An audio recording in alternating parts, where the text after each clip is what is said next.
Hello and welcome. Here's what's happening right now. Prime Minister Carney's message as the clock ticks down to a trade deal deadline. We're representing Canada. We're standing up for Canada.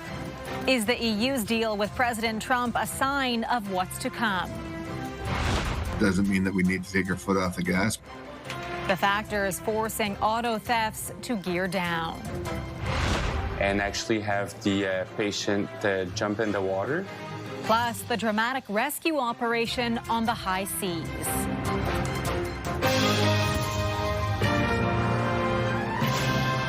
CTV National News with Sandy Ronaldo.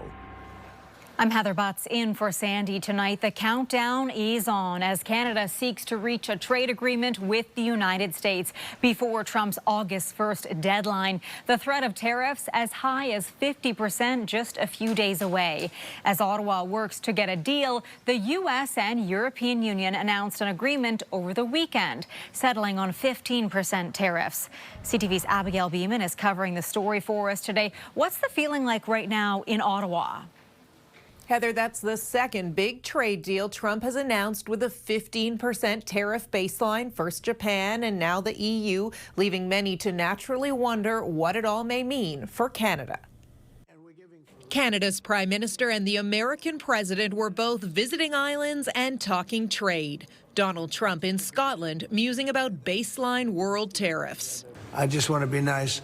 I would say in the range of 15 to 20%. The negotiations are at a intense phase. It's a complex negotiation. While on Prince Edward Island, Mark Carney repeated in French that a deal with no tariffs is unlikely.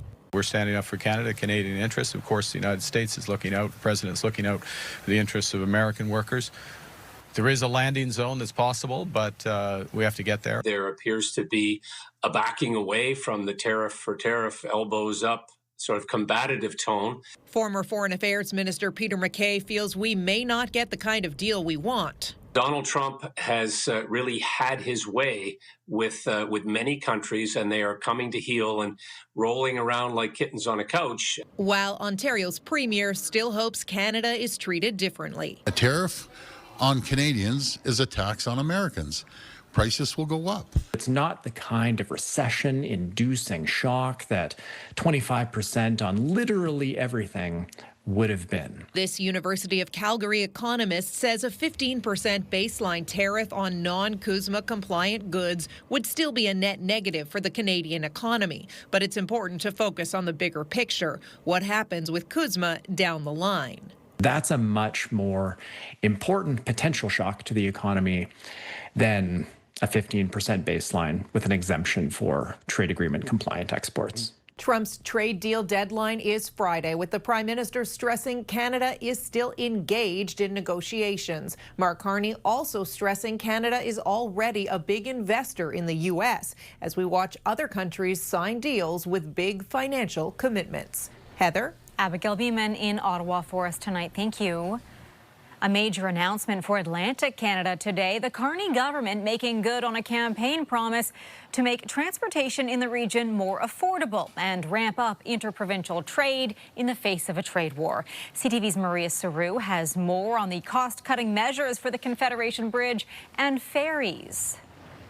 Heather, that's the Confederation Bridge behind me, and it's the only road connection between Prince Edward Island and the rest of Canada. For decades, Islanders have been pushing for change, and today it finally paid off. $20 is the new price to pay to get in and out of PEI by car, down from just over $50. It's a long-awaited toll trim and a campaign promise coming true. We're doing that to bring Atlantic Canada closer together, bring Canadians closer together. Starting Friday, fares on ferry routes between PEI and other eastern provinces will also be cut by 50%. The boats carry more than passengers, produce, medical supplies, and heating fuel too. Cutting those costs means more reliable supply chains and lower prices for consumers. Nearly 1 million vehicles cross the Confederation Bridge every year. Transportation costs are a major barrier to trade, driving up the price of operating on the island, according to business leaders. For example, just the one industry alone in PEI, the potato industry, the tolls themselves have a direct and indirect impact of $7 million which means for them, it's a tax on their industry versus, those who are on the mainland. Critics of the toll reduction have raised concerns about shifting costs to taxpayers, including maintenance. But PEI's premier says it's about being fair. Often it's the Champlain Bridge in Montreal that's cited, a bridge that was replaced at great cost to Canadian taxpayers with no toll. In BC, Premier David Eby says it's not so fair for people across the country to help foot the bill. We have to watch the federal government show up on the East Coast and subsidize ferry users that already get a $300 subsidy per each $1 that a BC ferry user gets. The water may be under the bridge for now, but officials will be back at the negotiating table within the next 7 years. That's because Canada's current deal with the road's private operator is set to expire in 2032. Local politicians have pledged to fight for a free crossing. Heather. All right, Maria, thank you. To the Middle East now, where aid packages have been airdropped into Gaza as a way to ease the humanitarian crisis inside the enclave. For a second day in a row, Israel dropped packages by planes into central Gaza, but officials say it's not enough food for the millions who are starving. Jordan's Air Force has carried out their own drops with parcels filled with food and baby formula. Health officials in Gaza say dozens have died from starvation and malnutrition in the past few weeks. 25 countries, including Canada, have condemned the lack of aid into Gaza by Israel as unacceptable, but Israeli officials deny those claims, blaming Hamas instead for stealing aid. More Liberal MPs are calling on Canada to officially recognize a Palestinian statehood after French President Emmanuel Macron announced his country's plans to do so later this fall. It comes as the White House is taking a stronger stance on humanitarian conditions there. CTV's Colton Prail joins us with more. Colton, what's the response today from the Foreign Affairs Minister? Heather, Canada's Foreign Affairs Minister says the idea of peace in the Middle East feels more distant, but that a path to achieve it requires Palestinian statehood. Still, Canada doesn't appear to be any closer to recognizing it. Je vous remercie. At a special United Nations meeting focused on a two-state solution in the Middle East, Anita Anand reinforced the country's long-standing position. Canada believes a two-state solution remains the only viable path to lasting peace for both Palestinians and Israelis. When asked today whether Canada would join countries like France in plans to officially recognize a Palestinian state, the Prime Minister didn't directly answer the question. It comes as the Liberal leader is facing increasing calls to do so from members of his own party. Finally taking the critical step towards realizing a two-state solution to peace in the Middle East, recognizing a free and independent state of Palestine. Sunday, BC MP Will Greaves joining social media calls from fellow Liberal MPs Salma Zahid and Fares al-Soud to recognize a Palestinian state.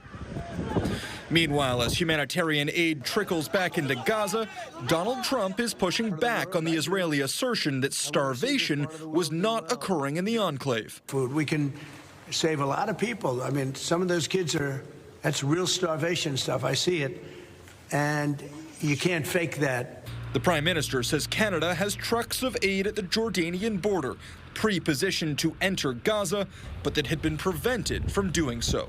He added he'll take steps to advance a two-state solution, but one that doesn't include Hamas in any element of Palestinian leadership. Heather. Colton Prail in Ottawa, thanks. Donald Trump says he's setting a new deadline for Russia to make progress towards ending the war with Ukraine. I'm going to make a new deadline of about 10 or 12 days from today. Trump made the comments at a press conference with British Prime Minister Keir Starmer. Earlier this month, Trump set a 50-day deadline. Now the president is threatening to impose secondary sanctions if no progress towards peace is made. Trump has repeatedly voiced disappointment with Russian President Vladimir Putin for continuing attacks on Ukraine despite U.S. efforts to end the war. We have an update on a fatal plane crash in Newfoundland and Labrador over the weekend. The RCMP is now confirming 2 people have died. The incident occurred near the airport in the town of Deer Lake on the west coast of Newfoundland Saturday evening. The aircraft crashed just 3 minutes after takeoff. Officers say the pilot, a 54-year-old man, and his passenger, a 27-year-old man, were both pronounced deceased at the scene. No names have been released. The cause of the crash remains under investigation. The number of candidates running in the Alberta riding where Pierre Poilievre hopes to win in next month's by-election has broken a record. This is the final day to submit nominations. CTV's Kathy Lee has more details for us. Just how many people are we talking, Kathy? Heather, Elections Canada has listed 209 confirmed candidates in the rural Alberta riding of Battle River Crowfoot as of this morning, only 7 of whom have political party affiliations, while the majority who've signed up to run are listed as independents. This riding has been targeted by the advocacy group, the Longest Ballot Committee, which also ran a campaign in Pierre Poilievre's former riding during the April general election when he lost, where the ballot had 91 candidates. The group is protesting against the first past the post system. We're looking more at how to make candidacies fairer, how to make votes more representative of what people want, and maybe also having more voices heard. The Battle River Crowfoot riding was held by Damien Couric, who stepped down so that Poilievre could run to replace him. The Conservative leader, who is looking to restore his position in the House of Commons, says the long list of names flooding the ballot is an abuse of democracy. It prevents or makes it difficult for credible candidates to get attention.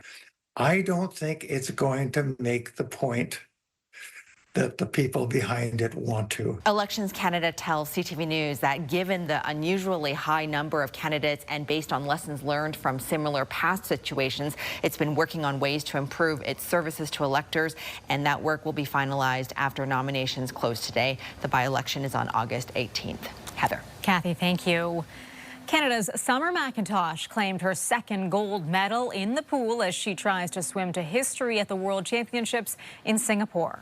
It's Walsh in 2nd place. McIntosh takes another gold medal for Canada. The 18-year-old Canadian phenom touched the wall first in the 200-meter individual medley, just shy of her own world record time. She already won gold in the 400-meter freestyle and is hoping for 5 golds, a feat that would equal a record set by Michael Phelps at the World Championships. Coming up, what's driving an auto theft slowdown? They will shift. They'll shift the way that they get the vehicles out of the country. Bracing for criminals to change tactics. Plus, a sailor stranded at sea and the remarkable rescue operation. A fatal tragedy off the waters of Miami Beach after a barge collided with a sailboat today. 5 children, ages 8 to 12, and a woman were pulled from the water after they were thrown off their boat by the collision. All 6 were transported to hospital, where the U.S. Coast Guard has confirmed 2 have died and 1 person is still unresponsive. The group was participating in a youth sailing camp. Dramatic footage to share with you now of a rescue off the coast of Labrador. It happened last week after a sailor hadn't been heard from in a number of days. Well, it was a positive ending. As Jody Cook explains, it was a challenging exercise for all levels of emergency response. Hovered about a quarter mile away so that we could have good visual. There's a clearer picture on just how precarious and challenging rescues at sea off of our coast can be. So sailing boats offer a pretty unusual challenge for us to hoist to. Footage uploaded to YouTube now sheds light on one such rescue, an experience shared on camera by Matt from 103, Search and Rescue Squadron in Gander. It takes the viewer to the scene of a sailor's rescue last week after he set out from Quebec on a solo journey to Greenland and then vanished from communications off the southeast coast of Labrador. We had a good plan, taking into consideration that the biggest hazard was the mast of the sailboat that was moving a lot. So with that, we decided to stay away from the boat and actually have the patient jump in the water.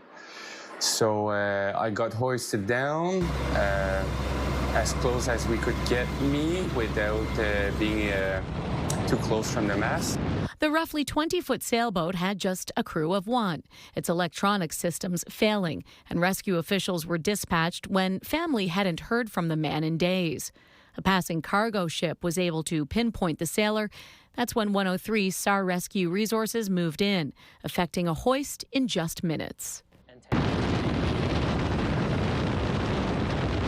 Last Wednesday, the man was brought out of harm's way. But the Canadian Coast Guard also sent a message reminding mariners to think twice before venturing into open ocean and to ensure preparedness.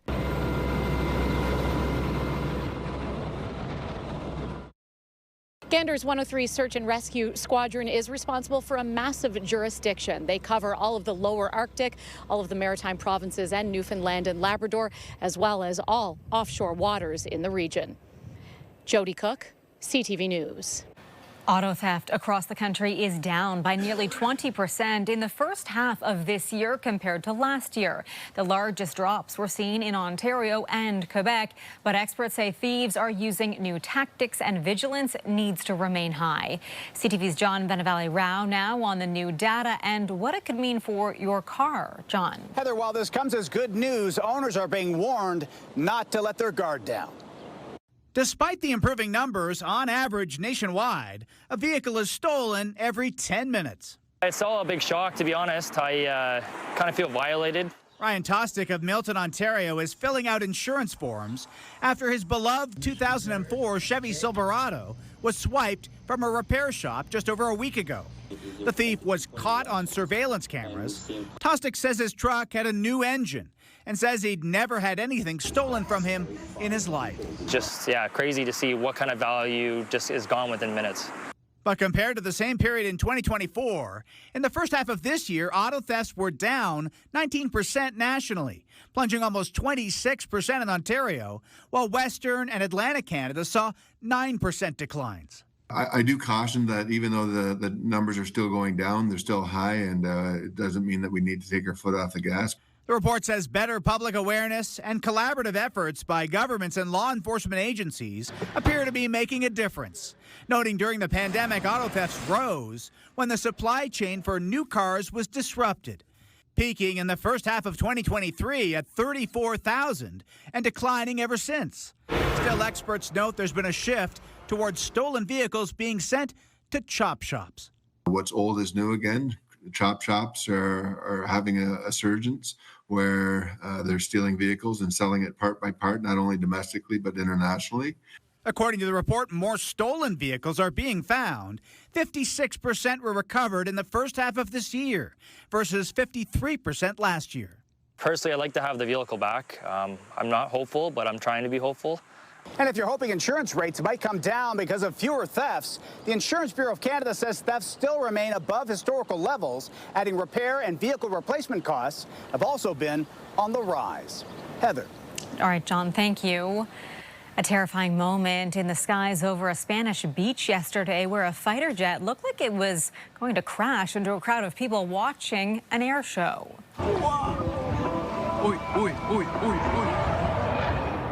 These videos making the rounds on social media show the Spanish Air Force EF-18 Hornet hurtling towards the packed beach before the pilot appeared to regain control and steer clear of the beachgoers. It is unknown if the maneuver was intentional or a frightening close call. CTV National News will be right back.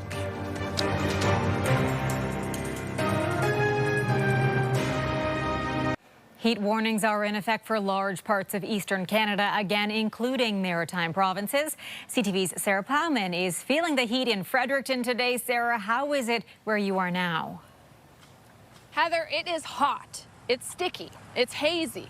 Here in Fredericton, count the humidex, and it feels more like 39 degrees. Even hotter in Toronto with the humidex, temperatures are more like 41 degrees. And it's not just here. There's heat warnings across much of New Brunswick, Nova Scotia, parts of Quebec and southern Ontario, as well as parts of BC. Now, climatologists aren't just talking about the heat, But the frequency of these hot days, where with the Humidex values, temperatures are over 40 degrees. 9 days in Toronto and 8 in Ottawa, and over nearly 60 hours in Toronto of Humidex values above 40. And so it's been the heat, humidity, and of course you throw in the air quality is an issue. Today, summer camps like this one in Fredericton included a lot of breaks. Outreach programs were handing out freezies, water, and iced tea to people living on the streets.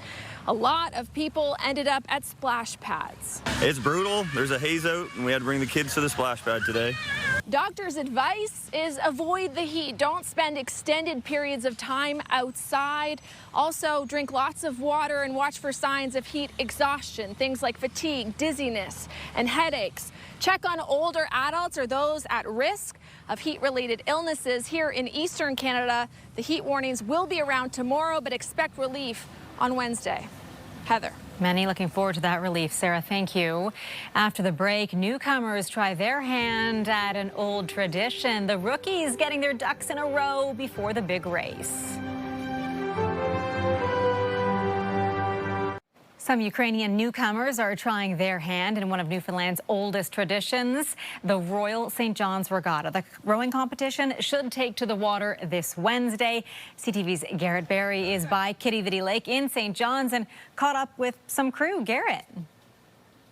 Heather, like almost everybody here in St. John's, this Ukrainian team has their eyes glued to the weather forecast because their big day is on Wednesday, only if Mother Nature cooperates. Every day we do this because every day we check what the flag we have. Green, red, yellow. Okay, we can come. It's really fun every day to check it. That's one of the most unique parts of the tradition this team is joining. Not only are the races weather dependent, but so is a public holiday that will draw thousands down to the lake. This all-Ukrainian crew has been practicing 5 times a week in a sport that is all new to them. It's easy to watch, but when you start rowing, it's a little bit hard. Yeah. When 2 years ago I saw the regatta, and I'm really one that Ukrainian's team will be in the regatta, and we decided it's really great idea for communication, for integration in this community. They'll compete in the new Everybody Welcome Open Crew division. It's the first time the regatta has had mixed teams, not segregated by gender. Well, there was one time in time trials where they kind of lost their oars, and to get it back, they all started to chant together, and it was really fun to listen to. I'd never encountered that before in another crew. It doesn't matter too much if it's cold or if it's wet. The wind is the biggest factor in determining whether Wednesday's races go ahead. Heather. All right, let's hope the weather cooperates. It looks like fun. That is our newscast for this Monday. Thank you for watching. I'm Heather Butts. Your local CTV News starts right now.